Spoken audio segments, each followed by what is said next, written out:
பிதாவே, இந்த அருமையான ஆசீர்வதிக்கப்பட்ட நல்ல உயிர் தெழுந்த இந்த மனமகிழ்ச்சியின் நல்ல காலை வேளைக்காக நன்றி. இந்த காலை வேளையில் உங்க சமூகத்துல தானே உங்களை அர்ப்பணிக்கிறோம். இந்த வைரஸ் காலத்துல சிங்கக்குட்டிகள் தாழ்ச்சி அடைந்து பட்டினியாக இருந்தாலும் கர்த்தரை தேடுகிறவர்களுக்கு ஒரு நன்மை குறைவு வராது என்றபடி, எந்த குறைவு வராதபடி எங்களை பாதுகாத்த கிருபைக்காக நன்றி. நன்றி. Price the Lord.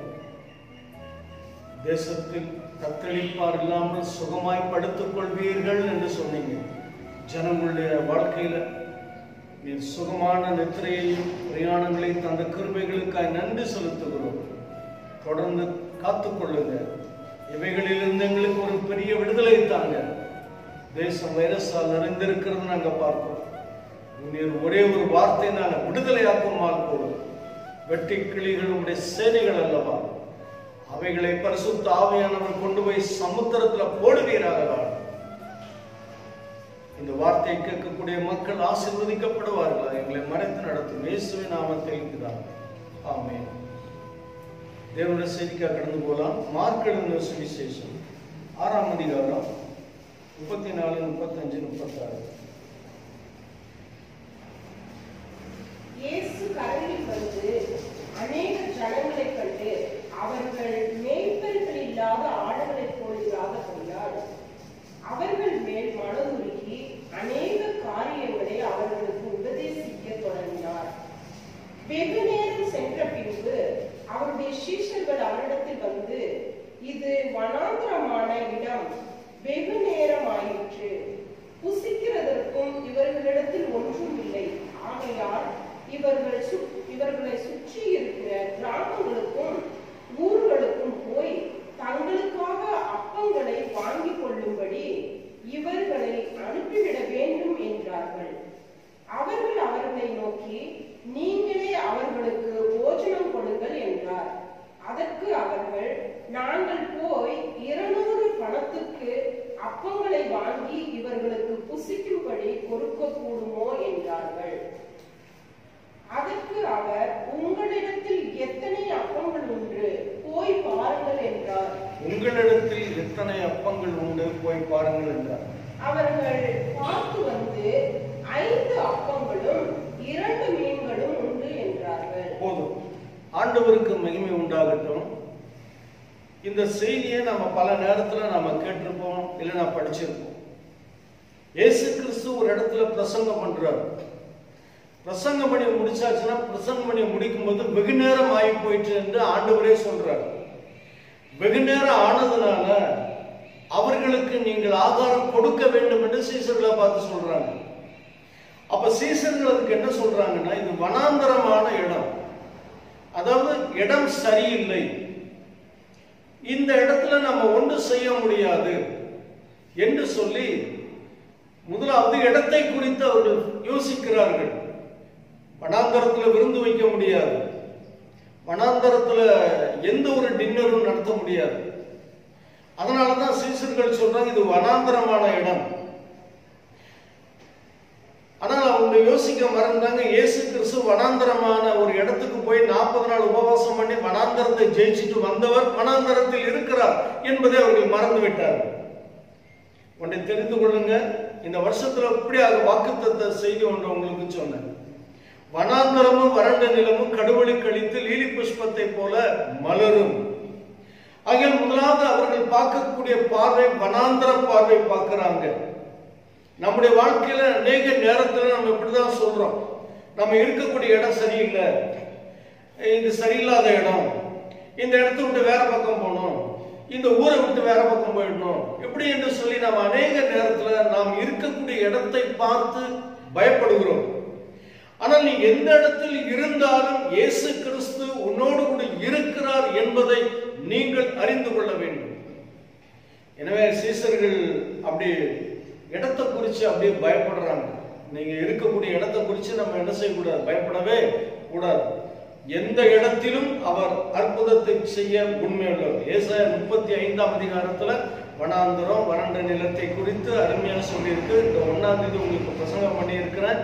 அது மட்டுமல்ல, அதனுடைய முடிவை நீங்க பாத்தீங்கன்னா சஞ்சலமும் தவிப்பும் ஓடி போகும், நித்திய மகிழ்ச்சி உங்க மேல என்ன செய்யும்? இருக்கும் என்று சொல்லி பிரசங்கம் பண்ணியிருக்கோம். நீங்க கேட்டிருக்கீங்க. எனக்கு அன்பார்ந்த தேவனுடைய பிள்ளைகளே, நாம் பார்க்கக்கூடிய பார்வை வனாந்தரமாக இருந்தாலும் இல்லைன்னா வயல்வெளியாக இருந்தாலும் முள்ளுக்காடாக கூட இருந்தாலும் உன்னை எந்த இடத்துல இருக்க வைத்திருக்கிறாரோ அந்த இடத்துல இருக்கும்போது வனாந்தரத்திலும் முள்ளுக்காட்டிலும் இல்லாவிட்டால் வயல்வெளிகளிலேயும் அற்புதத்தை செய்வதற்கு நம்முடைய ஆண்டவருக்கு அதிகாரம் உண்டு, அந்த வல்லமை உண்டு. நீ ஆராதிக்கிற தேவன் உன்னை எந்த இடத்துல வைத்திருந்தாலும் அங்கே உன்னோடு கூட இருக்கிறார் என்பதை மறந்து போகக்கூடாது. ஒரு அல்லேலூயா சொல்லுவோம். அல்லேலூயா, பிரைஸ் தி லார்ட். இரண்டாவது என்ன சொல்றாங்க? வெகு நேரம் சென்ற பின்பு அவருடைய சீசர்கள் அவரிடத்தில் வந்து, இது வனாந்தரமான இடம், வெகு நேரம் ஆயிற்று. போதும், வெகு நேரம் ஆகி போயிற்று. சிலர் சொல்லுவாங்க, சம்பாதிக்கிற காலத்துல சம்பாதிக்காம நேரம் கடந்து கொண்ட செய்தியே அப்படின்னு சொல்லுவாங்க. இப்படி பல விஷயத்துல இந்த நேரங்களை குறிச்சு சொல்றத நம்ம பார்த்துருக்கோம். இங்க இவங்களும் அப்படித்தான் சொல்றாங்க, நேரம் சரி கிடையாதுன்னு சொல்றாங்க. என்ன இல்லை, வனாந்தரமான இடம், வெகு நேரம் ஆகி போச்சு, நேரம் சரியில்லை, இருட்டு வந்துருச்சு, சூழ்நிலை சரியில்லை, இப்படி பல விஷயங்களை அவர்கள் இயேசுவினிடத்துல சொல்லிக் கொண்டு இருக்கிறத நம்ம பார்க்கிறோம். அல்லேலூயா.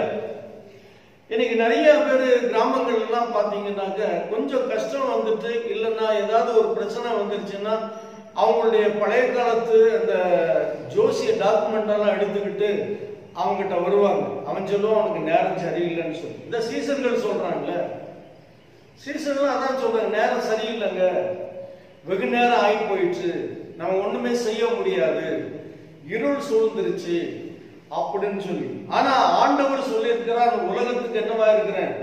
ஒளியா இருக்கிறேன் என்று சொல்லி இருக்கிறார்.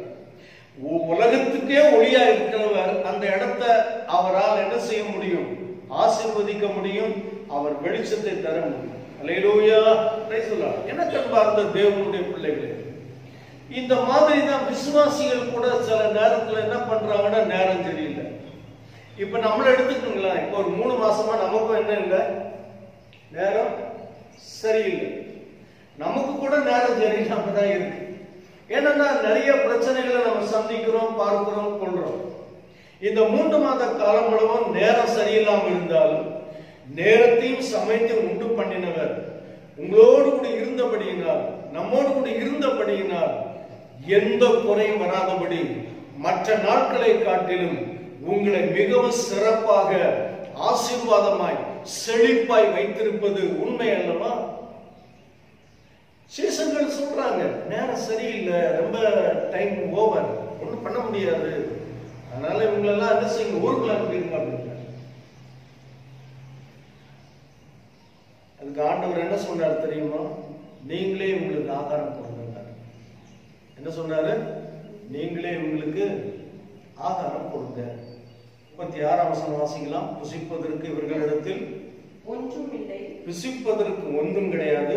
ஆகையால் இவர்கள் சுற்றி இருக்கிற கிராமங்களுக்கும் ஊர்களுக்கும் போய் தங்களுக்காக அப்பங்களை வாங்கிக் கொள்ளும்படி இவர்களை அனுப்பிவிட வேண்டும் என்றார்கள். அவங்க என்ன செய்யறாங்கன்னா, எப்படியாவது இந்த தேவைகளோடு இருக்கக்கூடிய மக்கள், பசியோட தேவைகளோடு இருக்கக்கூடிய மக்கள் நம்மளை விட்டு போனா போதும்னு நினைக்கிறாங்க.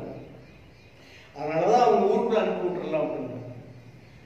நிறைய பேர் நம்ம அன்றாட வாழ்க்கையில நம்ம பார்க்கிறோம், கஷ்டப்பட்ட ஒருவன் வந்தானா இவன் நம்மளை விட்டு போனா போதும் தான் இன்னைக்கு மனுஷன் நினைக்கிறது. இவன் எப்ப பார்த்தாலும் ஏதாவது பிரச்சனையை சொல்லுவாங்க, இல்லைன்னா ஏதாவது நம்மளை கேட்டுருவாங்கன்னு பயந்துகிட்டு என்ன செய்வாங்கன்னா, நம்மளை விட்டு போனா போதும். காரணம் என்னன்னா, அவங்களுக்கு தெரியும் ஒண்ணும் இல்லைன்னு சொல்லி. உனக்கு இன்னைக்கு வேற ஒருவேளை ஒண்ணுமே இல்லாம இருக்கலாம், உன்னுடைய தேவைகள் அதிகமா இருக்கலாம். ஆனா நீ ஆராதிக்கிற ஆண்டவர் உன்னோடு கூட இருக்கிறதுனால உன்னுடைய தேவையை அவர் அறிந்திருக்கிறார். அது மட்டும் அல்ல, யோவான் சுவிசேஷம் 6ஆம் அதிகாரம் எடுத்துக்கொள்வோம். யோவான் 6:5-6 2 வசனம் வாசிப்போம். இயேசு தம்முடைய கண்களை ஏறெடுத்து திரளான ஜனங்கள் தம்மிடத்தில் வருகிறதைக் கண்டு பிலிப்புவை நோக்கி, இவர்கள் சாப்பிடத்தக்கதாக அப்பங்களை எங்கே கொள்ளலாம் என்று கேட்டார். அப்பங்களை எங்கே கொள்ளலாம் என்று ஒரு கேள்வி கேட்கிறார். அதாவது சம்பவம் பாத்தீங்கன்னா மார்க் எழுதின சுவிசேஷமும் யோவான் எழுதின இந்த 6ஆம் அதிகாரமும் அதுல உள்ள அந்த சம்பவம் ரெண்டும் ஒன்றே ஒன்றுதான். அதிலும் 5 அப்பம் 2 மீன் தான், இதுலயும் 5 அப்பம் 2 மீன். அதை எழுதும் போது அவரவருக்கு தெரிந்ததை சற்று வித்தியாசமாக எழுதியிருக்கிறத பார்க்கிறோம். ஆனா அங்க இயேசு இப்படி சொல்றாரு, இது உங்களுக்கு சாப்பிடுறதுக்கு தான் கொடுத்தே ஆகணும்னு சொல்லி. மார்க்ல நம்ம படிச்சோம், மார்க்ல அதே வார்த்தை தான் சொல்லுவார். ஆனா அடுத்த வசனம் வாசிங்க. தாம் செய்ய போகிறதை அவர் அறிந்திருந்தார். அதாவது ஒரு சோதனை கஷ்டம், அந்த சோதனையில அவர் தாம் செய்ய போறத அவர் அறிந்திருந்தும் அவனை சோதிக்கும்படி இப்படி கேட்டார். எப்படி கேட்டாரு? அப்போ இவங்களுக்கு எல்லாம் என்ன செய்யலாம், என்ன பண்ணலாம் அப்படின்னு சொல்லி கேட்கிறார். எப்போதுமே நீங்க உங்க வாழ்க்கையில சில விஷயங்கள சோதிக்கப்படும் போது அந்த சோதனைக்கு பின்னாடி மிகப்பெரிய வெற்றியும் ஆசீர்வாதமும் நமக்கு உண்டு, நமக்காக வைத்திருக்கிறார் என்று சொல்லி நாம் அறிந்து கொள்ள வேண்டும். சவுலும் அவனுடைய வேலைக்காரனும் ஒரு மிகப்பெரிய சோதனையில அகப்பட்டார்கள். தன் தகப்பனாகிய கீசுடைய கழுதைகள் காணாம போச்சு. அது அவனுக்கு ஒரு பெரிய சோதனை. அவன் என்ன செய்யறான்? அந்த சோதனையில அப்படியே தேடி வர்றான். ஆண்டவர் சாமுவேல்கிட்ட பேசுறார். நாளைக்கு நேரம் ஒருத்தன் வருவான், அவன்கிட்ட வருவான், அவனுக்கு நீ நின்ன மாதிரி செய்ய அப்படின்னு சொன்ன அவனுக்கு ஒரு பங்கை சாமுவேல் எடுத்து வைத்திருப்பான். ஏனென்றால் அவன் சோதிக்கப்பட்டு 3 நாட்கள அலைஞ்சி ஒன்றும் கிடைக்காதவனாய் அவன் சாமுவேலை தேடி வருவான். அந்த சோதனை முடிந்த பின்பு அவனுக்கு ஒரு பெரிய ஆசீர்வாதம் அவனுக்கு முன்பாக வைக்கப்படுகிறது. நீ ஒருவேளை இந்த காலகட்டத்தில் உன் தேவைகளுக்காக இல்ல ஏதோ ஒரு விஷயத்துக்காக அலைந்து திரிந்து சோர்ந்து போய் நீங்க காணப்படலாம். கவலைப்படாத. இந்த சோதனைக்கு பின்பதாக உனக்கு மிகப்பெரிய ஒரு ஆசீர்வாதத்தை கர்த்தர் வைத்திருக்கிறார். அது அவருக்கு மட்டுமே தெரியும். எனவேதான் சீசர்களை பார்த்து யோவான் 6 எப்படி அது சொன்னார் பாருங்க, அருமையா சொன்னாரு. தாம் செய்ய போகிறதை அறிந்திருந்தோம். உனக்கு ஒரு காரியத்தை செய்ய போறது யாருக்கும் தெரியாது, அவருக்கு மட்டும்தான் தெரியும். அதை அவர் அறிந்து வைத்திருக்கிறார். சில நேரத்துல உனக்கு ஒரு அற்புதத்தை செய்யறதுக்கு ஆண்டவர் தயாரா இருப்பார். உன்கிட்ட பேசிட்டாருன்னு வச்சுக்கோங்க, நீ ஊரெல்லாம் சொல்லி அந்த ஆசீர்வாதம் வராதபடி தடைக்கு நீயே ஒரு காரணமாயிருக்கும்.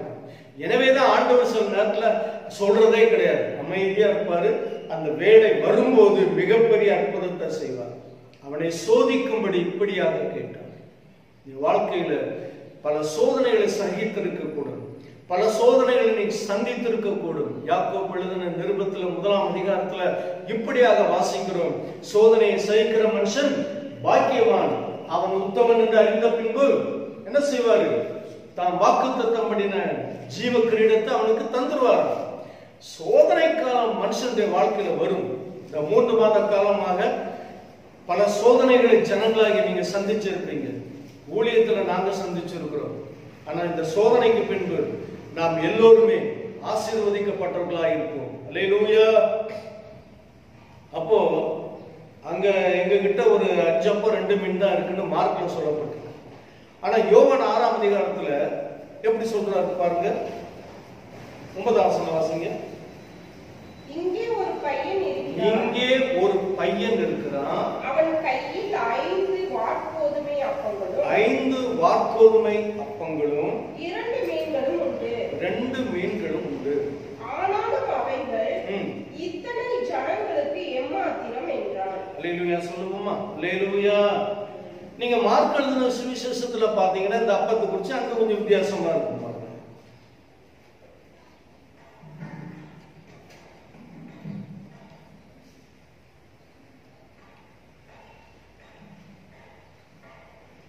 38ஆம் வசனம் வாசிக்கலாம்.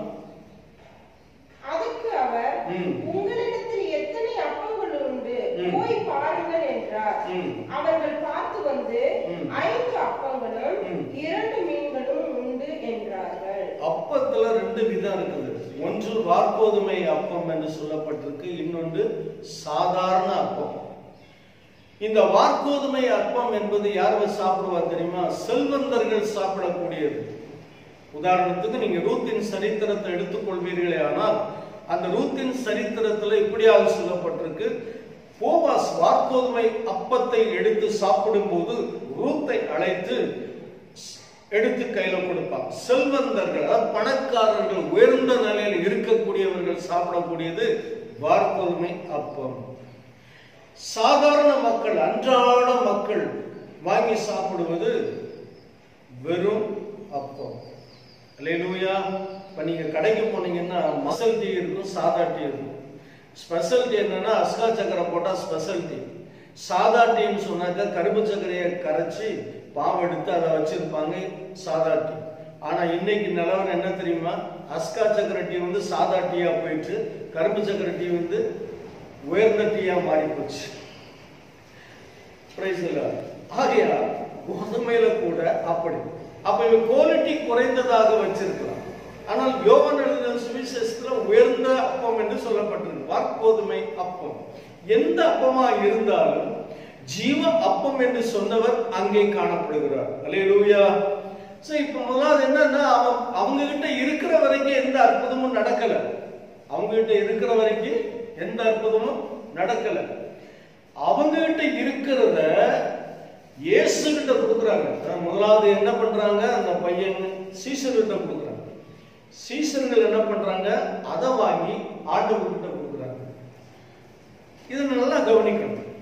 நாம் ஆசீர்வதிக்கப்பட வேண்டுமென்றால், நம்மால் மற்றவர்கள் ஆசீர்வதிக்கப்பட வேண்டும் என்று சொன்னால், எல்லோரும் திருப்தியாய் வாழ வேண்டும் என்று சொன்னால், முதலாவது உன்னிடத்தில் என்ன இருக்கிறதோ அதை ஆண்டவருக்கு உன்னையும் உன்னிடத்தில் உள்ளதையும் அர்ப்பணித்தால் தான் கர்த்தருடைய ஆசீர்வாதத்தை நீங்க என்ன செய்ய முடியும்? அனுபவிக்க முடியும். அல்லேலூயா. ஆகையால் எனக்கு அன்பார்ந்த தேவனுடைய பிள்ளைகளே, அவன் பாவம் அவங்க அம்மா ஏதோ ஒரு டப்பாவை போட்டு போடாம ஆடுகிட மேய்ச்சிக்கிட்டு சாப்பிட்டுக்கிட்டு அங்க உட்கார்ந்துரு, சாயந்தரமா வந்து சேர்ந்து அவங்க அம்மா போட்டு விட்டுருக்கு. அதையும் இப்ப இவங்க என்ன செய்யறாங்க? வாங்கிட்டாங்க. அங்க எவ்வளவு பேர் இருந்தாங்க? பல ஆயிரக்கணக்கான பேர் இருந்தாங்க. அவங்க கிட்ட என்ன இல்லாம இருந்திருக்குமா? இருந்திருக்கும். ஆனா என்னுடைய கருத்து என்ன தெரியுமா? அவங்களுக்கு கொடுக்கிறதுக்கு என்ன இல்லை? மனசு. கொடுக்கிற இருதயம் இல்லை. இவன் சின்ன பையனா இருந்தாலும் கொடுப்பதற்கான இருதயம் அவனுக்கு இருந்ததுனால அவன் முதலாவது கேட்ட உடனேயே தன் தாய் தன்னுடைய பசிக்காக கொடுத்து அனுப்பினதான அந்த அப்பத்தையும் அந்த ரெண்டு சின்ன மீனையும் அவனிடத்துல அவங்க கிட்ட கொடுக்குறாங்க. சாதாரண ஒரு அப்பமாவே இருக்கட்டும், இல்லைன்னா வார்கோதுமை அப்பமாவே இருக்கட்டும், ஏழ்மையான ஒரு சூழ்நிலை, 5 அப்பம் 2 மீனை கொடுத்து விட்டுருக்காங்கன்னா அது ஒரு டப்பாவில் போட்டு வச்சிருக்காங்க அப்படின்னு சொன்னா கண்டிப்பாக ஒரு கஷ்டப்பட்ட குடும்பத்துல இருந்து தான் அந்த பையன் வந்திருக்கலாம். நீங்க ஒருவேளை இன்றைக்கு கஷ்டப்பட்டவங்களா இருக்கலாம். ஏதோ கொஞ்சம் தான் நீங்க வச்சிருப்பீங்க. அந்த கொஞ்சத்திலும் கொடுக்கிறதுக்கான ஒரு இருதயம் இருந்தா நீங்க மட்டும் அல்லங்க, உங்க நிமித்தமாக அநேகர் ஆசீர்வதிக்கப்படுவாங்க. இல்லையா? சொல்லுங்க.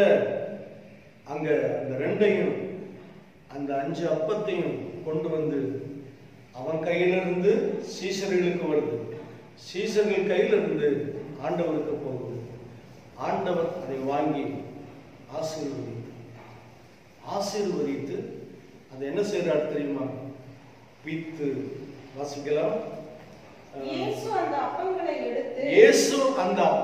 எடுத்து ஸ்தோத்திரங்களை பண்ணி சீசர்களிடத்தில் கொடுத்தார். சீசர்கள் பந்தி இருக்கிறவர்களுக்கு கொடுத்தார்கள். அப்படியே மீன்களையும் அவர் எடுத்து அவர்களுக்கு வேண்டிய மட்டும் கொடுத்தார். அவன் கையில இருக்கிற வரைக்கும் அந்த 2 5 தான் இருந்துச்சு. அந்த 2 5 தான் அவன் கையில இருந்துச்சு.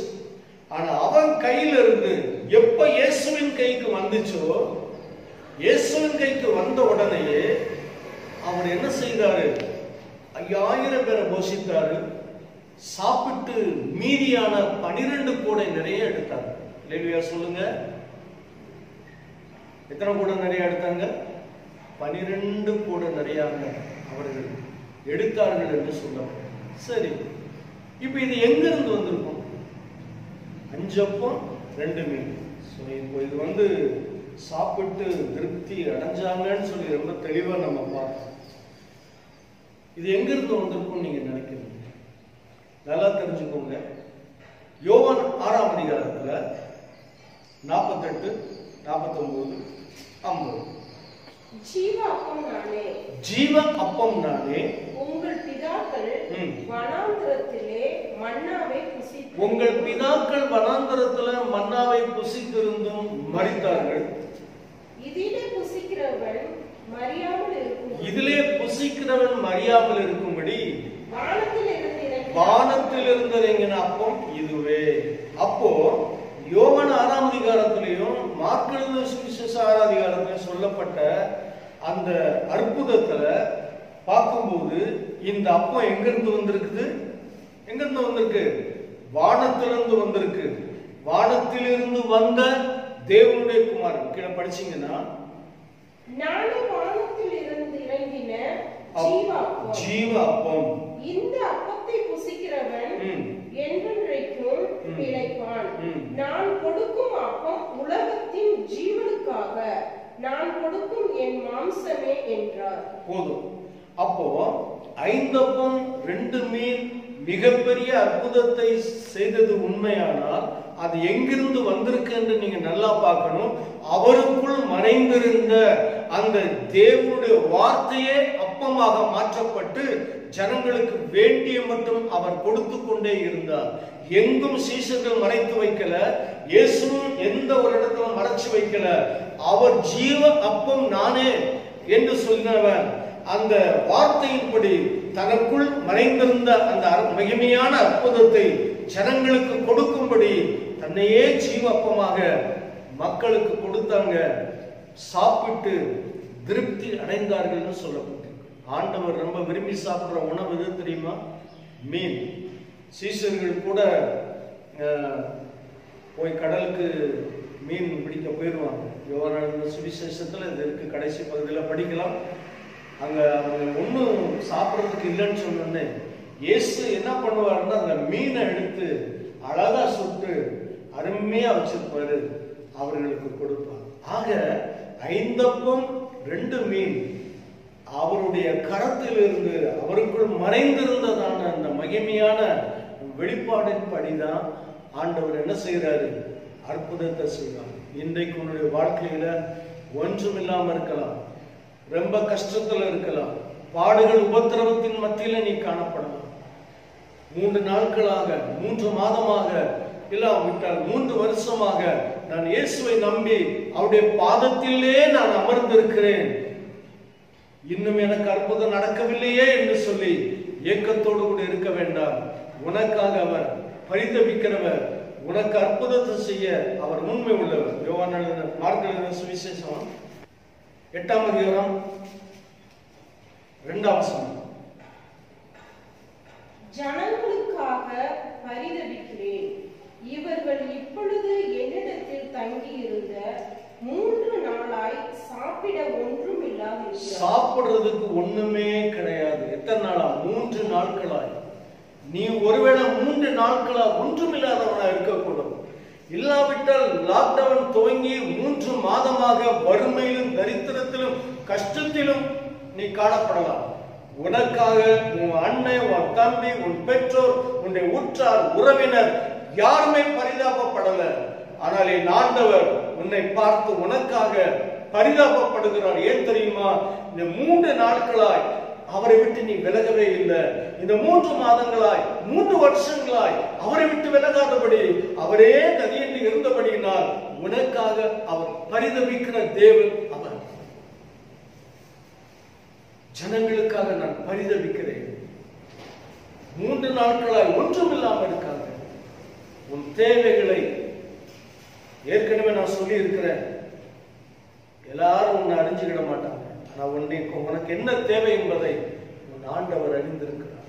உன் சரீரத்துல பலவீனம், உனக்கு ஆரோக்கியம் தேவை, அது அவர் கையில இருக்கு. நீ சோர்ந்து போயிட்ட, உன்னை பலப்படுத்த, உன்னை உயிர்ப்பிக்கிற அவருடைய வல்லமை உனக்காய் காத்திருக்கிறது.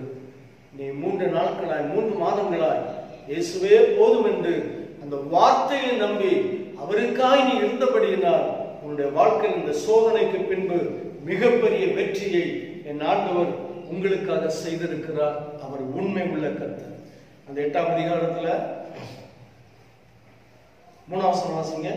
இவர்களில் சிலர் தூரத்தில் இருந்து வந்தவர்களாகையால் நான் இவர்களை பட்டினியாய் வீட்டிற்கு அனுப்பிவிட்டால் வழியில் சோர்ந்து போவார்களே என்றார். எப்படி சிந்திக்கிறார்? யாராவது நம்மளை குறிச்சு இப்படி சிந்திப்பாங்களா? ஒருத்தரும் நம்மளை பத்தி சிந்திக்க மாட்டாங்க. பட்னியா இருப்பான், வழியில நடக்க முடியாது, டயர்ட் ஆயிருவாங்க, தலை சுத்து வந்துடும், தண்ணியும் இல்லை ஒண்ணும் இல்லை, வழியில சோர்ந்து போயிருவாங்க, பாவம்னு சொல்லி பரிதாபப்பட்டார் நம்முடைய ஆண்டவர். இதை கேட்டுக்கொண்டிருக்கக்கூடிய தேவனுடைய பிள்ளையே, நீங்க இந்த சூழ்நிலையில இருப்பீர்களே ஆனால் கவலைப்படாத. உனக்காக பரிதாபப்படுகிறவர், நீ நடக்க முடியாதபடி நடந்து வேலைகளை செய்கிறத ஆண்டவர் பார்த்திருக்கிறார். உன் பலவீனத்தின் மத்தியிலும் ஆண்டவரே எனக்கு பலன் கொடுங்கன்னு கேட்டுட்டு வேலை செய்யறதையும் கர்த்தர் கேட்டிருக்காரு. உனக்காக அவர் பரிதாபப்படுகிறார். 5 அப்பம் 2 மீன் எப்படி அவருக்குள்ளிருந்து ஒரு மகிமை வெளிப்பட்டு மிகப்பெரிய அற்புதத்தை செய்ததோ அப்படியே கர்த்தர் உன்னுடைய வாழ்க்கையில உனக்கு அற்புதத்தை செய்ய அவர் உண்மை உள்ளவர். வனாந்தரத்தை பார்க்காத, இடம் சரியில்லைன்னு சொல்லாத, நேரம் சரியில்லைன்னு சொல்லாத. உன்னிடத்துல இருக்கிறத அவர் கைக்கு வருது. அது ஒரு சாதாரண அப்பம் தான்.